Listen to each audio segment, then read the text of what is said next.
नाज़रीन, अमेरिका और ईरान के दरमियान बिलवास्ता मुज़ाकरात का दूसरा दौर आज इख्तिताम पज़ीर होने के बाद मार्को रूबियो और ईरान के वज़ीर ख़ारिजा अब्बास अराग़ची ने ऐसी स्टेटमेंट्स दागी हैं जिसके बाद इस वक़्त मशरिक़ वस्ता में जंग के बादल मज़ीद मंडलाना शुरू हो चुके हैं।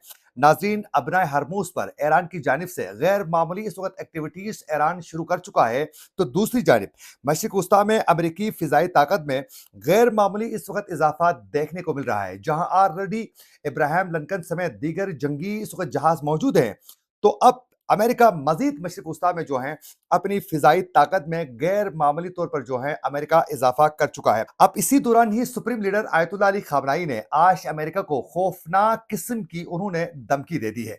नाजरीन, उनकी गुफ्तगू सुनकर आप हैरान और परेशान हो जाएंगे। आज तारीख है 17 फरवरी 2026 और मैं हूं आपका मेजबान आकिल हुसैन बाकरी। हमारे चैनल को जरूर सब्सक्राइब करें और बेल आइकन क्लिक करके नाजरीन कमेंट सेक्शन में अपनी राय का इजहार लाजमी करें, क्योंकि आप लोगों की जो फीडबैक है वो हमारे लिए बहुत ज्यादा अहम है। नाजरीन, आज ईरान और अमेरिका के दरमियान बिलवास्ता मुज़ाकरात का दूसरा दौर जो है वो इख्तिताम पजीर हो चुका है। अब ये दूसरा दौर इख्तिताम पजीर होने के बाद ये साफ आज जाहिर हुआ है कि ईरान और अमेरिका के दरमियान मुज़ाकरात में अभी तक कोई मुस्बित पेशरफ्त बिल्कुल नहीं हुई है। उसकी वजह यह है कि आज मुज़ाकरात का दूसरा सेशन मुकम्मल होने के बाद एक तो ईरान के वजीर खारजा अब्बास अराग़ची ने ये इस बात पर जोर देते हुए गुफ्तगू किया है कि इस वक्त हम न तो आइटमी हथियार बनाना चाहते हैं, न हम बनाने की कोशिश कर रहे हैं, और न उसको हासिल करने के लिए हम इस वक्त कोई इकदाम कर रहे हैं। उन्होंने कहा है कि अमेरिका ने ईरान की आवाम पर उन्होंने जो पाबंदियां लगाई हैं वो किसी सूरत जो हैं वो बेहतर नहीं है, उसमें कोई जवाब उनके पास मौजूद नहीं है। और ये वाजे कर दिया कि हम कोई आइटमी आइटमी जो हथियार हैं वो बनाना नहीं चाहते हैं। अब इसी दौरान ही ईरान ये बारहा यही कह रहा है, बारहा ये पहले भी कह चुका है और अभी भी ईरान यही वाजे कर रहा है। अब इसी दौरान ही नाज़रीन, मार्को रूबियो की जानिब से एक स्टेटमेंट ये सामने आ चुकी है। उन्होंने कहा है कि ईरान के साथ माहिदा मुश्किल है, मगर सिफारतकारी जारी रहेगी। यानी अभी तक कोई मुस्बित पेशरफ्त नहीं हुई। अब उसी दौरान ही इस वक्त ईरान और अमेरिका की जानिब से इलखुसूस जंगी महाज पर भी पूरी तैयारी दोनों मुल्कों की इस वक्त हमें दिखाई दे रही है। एक जानिब नाज़रीन, इस वक्त अबनाए हरमुज़ पर जो है ईरानी पासदारान इनकलाब की जानिब से मुसलसल जंगी मशकों का सिलसिला बदस्तूर जारी है। आज भी ईरान की जानिब से अबनाए हरमुज़ पर जो है उन्होंने जंगी जो मशकें हैं उसके जरिए उन्होंने अपनी दिफाई जो पोजीशन है, जो ताकत है, उसका मुजाहिरा भरपूर तरीके से ईरान अबनाए हरमुज़ पर आज कर चुका है। अब उसी दौरान ही ईरान की आर्मी की जानिब से आज ये स्टेटमेंट भी सामने आ चुकी है कि अबनाए हरमुज़ को अगर बंद करने का फैसला हो गया तो हम चंद घंटों के दौरान जो है इसको हम यकीनी बनाएंगे। अब उसी दौरान ही नाज़रीन, इस वक्त मशरिक वस्ता में अमेरिकी फिजाई ताकत में भी गैर मामूली तौर पर आज इजाफा देखने को मिला है। वो कुछ यूं कि इस वक्त अमेरिका ने 18 F-35, 36 F-16, 12 F-22 और 2 E-3 और 18 तक के F-15 तैयारों की नई तैनाती मशरिक वस्ता में अमेरिका कर चुका है। जबकि दूसरी जानिब इस वक्त नाजरीन ऑलरेडी जो है इब्राहिम लिंकन जो है वो त्यारा बरदार बेहरी जो बेड़ा है वो इस वक्त ऑलरेडी जो है वो मशरिक वस्ता में मौजूद हैं और ईरान के करीब अमेरिकी बहरी बेड़े की गैर मामूली सरगर्मी भी इस वक्त जारी है। और इब्राहिम लिंकन जो है वो तकरीबन 700 किलोमीटर के फासले पर इस वक्त तैनात है ईरान से।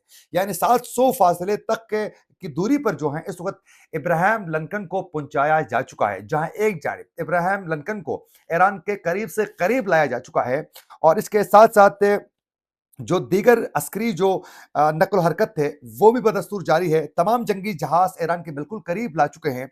अब उसी दौरान ये फिजाई ताकत में भी गैर मामूली तौर पर अमेरिका जो है वो इजाफा कर चुका है। अब अमेरिका की ये पूरी कोशिश है कि इस मशरिक वस्ता के अंदर जो है वो अपनी फौजी ताकत को ज्यादा से ज्यादा बढ़ाएं। अगर ईरान के साथ जंग होने की सूरत में उसको कैसे मिसाइलों का सामना करना है, कैसे अपने हमले को पावरफुल बनाना है, अमेरिका पूरी तैयारी कर रहा है। और साथ साथ मुज़ाकराती सेशन भी जारी है। आज मुज़ाकरात की ये दूसरा जो दौर है ये मुकम्मल होने के बाद भी ये वाज़ेह हुआ कि ईरान और अमेरिका के दरमियान अभी भी मुज़ाकरात जो हैं वो मुस्बित पेशरफ्त की तरफ नहीं गए। अभी भी किसी बात पर दोनों के दरमियान इत्तेफाक नहीं हुआ है। यह मुज़ाकरात बिलवास्ता ही हैं। अब इसी दौरान ने आप लोगों को याद होगा कि 2 रोज़ कबल अमेरिका के प्रेसिडेंट डोनाल्ड ट्रंप की जानिब से सुप्रीम लीडर आयतुल्लाह अली खामनाई को मुखातिब करते हुए उन्होंने कहा था कि सुप्रीम लीडर कहाँ हैं, किस जगह में बैठे हुए हैं, वो हमें मालूम है। अगर मैं चाहूं तो उनकी लाइव लोकेशन जो है मैं यहाँ दिखा सकता हूं, लेकिन मैं इतना बेवकूफ नहीं हूं कि मैं ये सब कुछ कर लूं। फिर उन्होंने कहा कि अगर मैं आयतुल्लाह अली खामनाई की जगह में होता तो मैं एक जगह में इतने दिन नहीं सोता, मुझे डर लगता।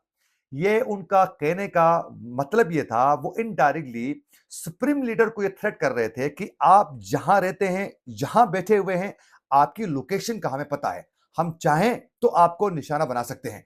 ये कहते हुए वो सुप्रीम लीडर को प्रेशर में लाने की कोशिश कर रहे थे। अब आज supreme leader Ayatollah Ali Khamenei ने ये वाज़ेह तरीके से उनकी धमकी का जवाब एक मजमुए से खिताब करते हुए सुप्रीम लीडर दे चुके हैं। एक जानिब मैदान में, इस वक्त जंग के मैदान में अबनाए हरमूज समेत दीगर एरियाज में ईरान अपने समुद्री हुदूद में वो पूरी जंगी तैयारी के साथ ईरान मौजूद है। तो दूसरी जानिब अमेरिकी सदर की धमकियों के जवाब में आज सुप्रीम लीडर ने जो इज्तिमा से खिताब करते हुए कहा है वो जरा सुनिए। नाज़रीन, सुप्रीम लीडर आयतुल्लाह अली खामनाई कहते हैं कि अमेरिकी सदर बार बार ये कहते हैं कि हमारी फौज दुनिया की सबसे ताकतवर फौज है, लेकिन मुमकिन है कि कभी दुनिया की सबसे ताकतवर फौज को ऐसा धमाचा पड़े कि वो अपनी जगह से उठ न सके। फिर सुप्रीम लीडर कहते हैं कि अमेरिका मुसलसल ये कह रहा है कि हमने ईरान की तरफ बहरी जंगी जहाज भेजा है। ठीक है, बहरी जंगी जहाज खतरनाक जरूर हैं, लेकिन इससे भी ज्यादा खतरनाक वो हथियार है जो इस जंगी जहाज को समंदर की तह में पहुंचा सकता है। आगे सुप्रीम लीडर कहते हैं कि अमेरिकी सदर ने कहा है कि 47 साल हो गए हैं कि अमेरिका इस्लामी जमहूरियत ईरान को खत्म नहीं कर सका। ये एक तरफ अच्छा एतराफ है, मैं कहता हूं तुम भी ये नहीं कर पाओगे। आपको ये किसने हक दिया है कि आप किसी मुल्क को कहें कि इतने रेंज का हथियार आपके पास होना चाहिए, इतना रेंज का आपके पास नहीं होना चाहिए? ये इख्तियार तुझे दिया किसने है? फिर सुप्रीम लीडर आगे कहते हैं कि पुरअमन एटमी तवन्नाई प्रोग्राम जंग के लिए नहीं, बल्कि यह मुल्क को चलाने, ज़राअत, इलाज, मुआलजे और तवन्नाई पर इन्हसार तमाम ज़रूरत के लिए है। ये कौम का बुनियादी हक है। तुम अमेरिकियों को इससे क्या लेना देना है? अच्छा, फिर आगे कहते हैं कि ईरान कभी भी अमेरिका के प्रेशर में नहीं आएगा। एक छोटा सा एक पौधा जब लगाया गया था तो उसको आप लोगों ने कुछ नहीं कर सके, तो अब ये एक तवन्ना एक दरख्त बन चुका है, आप इसका कुछ भी नहीं बिगाड़ सकते हैं। तो यूं आज supreme leader Ayatollah Ali Khamenei ने डोनाल्ड ट्रंप की जानिब से जो धमकियां दी गई थी उसका मुंह तोड़ आज जवाब दिया जा चुका है, जिससे ये साफ जाहिर हो रहा है कि ईरान किसी सूरत प्रेशर में नहीं आएगा। और सुप्रीम लीडर ने यह भी वाजे कर दिया है कि जो मुज़ाकरात हो रहे हैं उस मुज़ाकरात के दौरान मुज़ाकरात की शर्तें पहले से तय करना और किस तरह के मुज़ाकरात कामयाब होना ये पहले से ही बता देना, शर्तें बता देना, ये अहमकाना हरकत है, ये गलत है। कहा है कि इस पर जो है बाहिमी मुशावरत से चीजें आगे बढ़ सकती हैं। तो यूं इस वक्त मशरिक वस्ता में जंग के बादल नाज़रीन मजीद मंडला रहे हैं, जो किसी वक्त भी एक छोटी सी गलती जो है पूरे खिते को एक बहुत बड़ी न खत्म होने वाली जंग की जानिब एक खिते को बढ़ा सकती है। इसी के साथ अपने मेजबान आकिल हुसैन बाकरी को दीजिए इजाजत। अल्लाह निगहबान।